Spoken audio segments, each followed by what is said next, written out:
En 2004 se popularizó en todo el mundo la película La Terminal, dirigida por Steven Spielberg y protagonizada por Tom Hanks, la cual contaba la historia de Víctor Navorski, un hombre que se veía forzado a vivir en el aeropuerto neoyorquino John Fitzgerald Kennedy.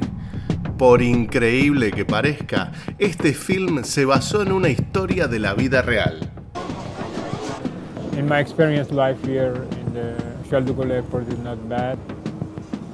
I try to have a nice day and every day, but as I'm thinking and every day I thought in my future, in my past, then I could write my story.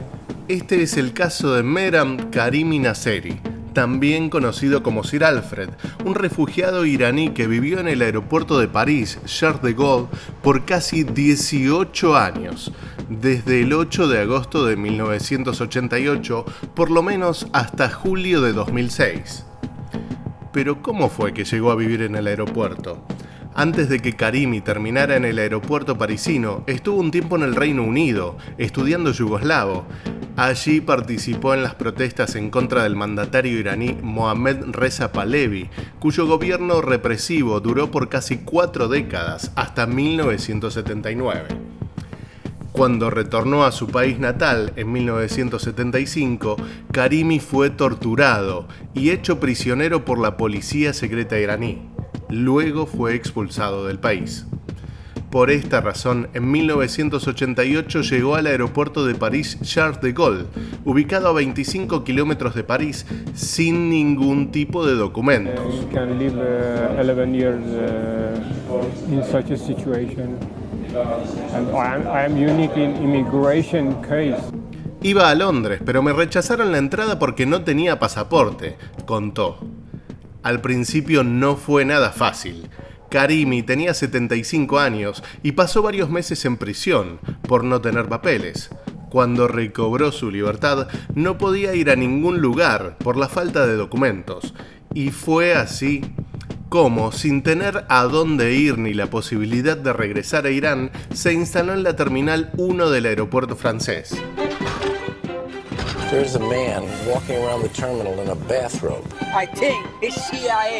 You don't know what the hell you're talking about. That guy doesn't even speak English. En 1992, un tribunal francés sentenció que Nasseri no podría ser expulsado de Francia porque había entrado al país legalmente como refugiado.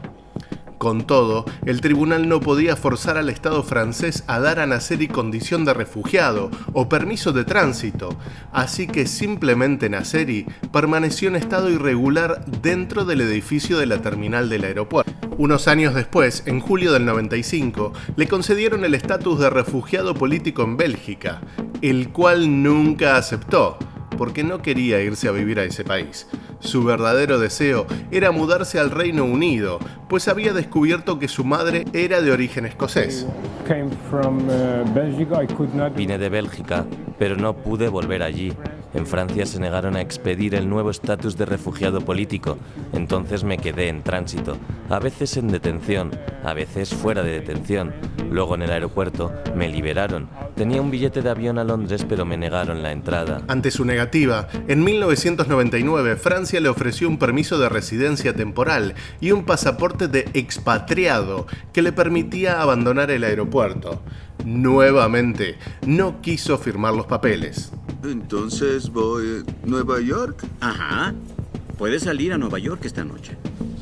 Pero solo te dejaremos ir si establecemos un temor razonable. Temor. Temor. Temor. Temor. Temor. Temor. ¿Qué? Bueno.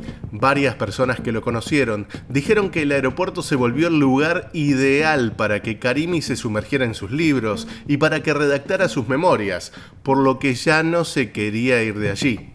Su historia es incomprensible, tiene papeles en regla, medios económicos, pero no quiere irse porque solo existe a través del aeropuerto, afirmó el jefe del servicio médico del aeropuerto por aquel entonces. En 1999, el gobierno francés otorgó a Nasseri un permiso temporal de residencia e incluso un pasaporte de refugiado, dándole de esta manera la oportunidad de vivir en Francia y permitiéndole finalmente dejar el aeropuerto. No obstante, Nasseri se negó a firmar los papeles necesarios, afirmando que estos no le reconocían correctamente.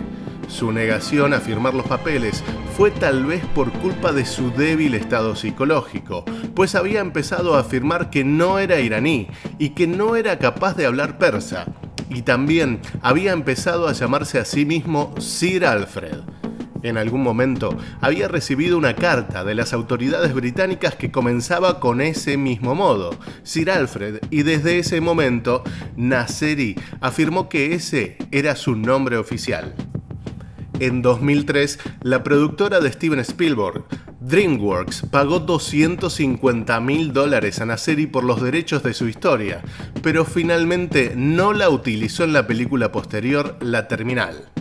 A lo largo de los años, Nasseri se había acostumbrado a su vida en la terminal del aeropuerto. El personal del aeropuerto a veces limpiaba la ropa para él y llegaron a donarle un sofá. Pasaba la mayor parte del día escuchando la radio, estudiando economía, leyendo libros y escribiendo su diario. Además, tenía una buena relación con el personal del lugar.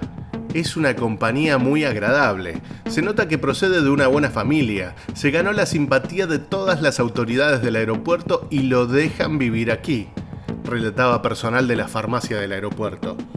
Luego de casi 2 décadas, viendo a incontables personas pasar por la Terminal 1, Karimi finalmente abandonó el lugar en 2006, ya que tuvo problemas de salud y fue hospitalizado. Al salir del hospital, vivió un tiempo en un hotel, pero el 6 de marzo de 2007 se trasladó a un centro de acogida en el distrito 20 de París. Después de muchos años en el aeropuerto francés, el hombre murió allí mismo en 2022 a los 77 años. Mehran Nasseri murió este sábado en el aeropuerto de Roissy-Charles de Gaulle, donde vivió más de 18 años. Allá todo el mundo lo conocía. Cuando me lo dijeron se me soltaron las lágrimas y me dio pena. Tenía su banquillo y era su casa. Al momento de su muerte, Nasseri aún tenía encima varios miles de euros, según la policía, a pesar de que ya había gastado gran parte del dinero que había obtenido a raíz de la recreación cinematográfica. No te olvides de suscribirte a nuestro canal y de activar las notificaciones para no perderte ninguna historia interesante.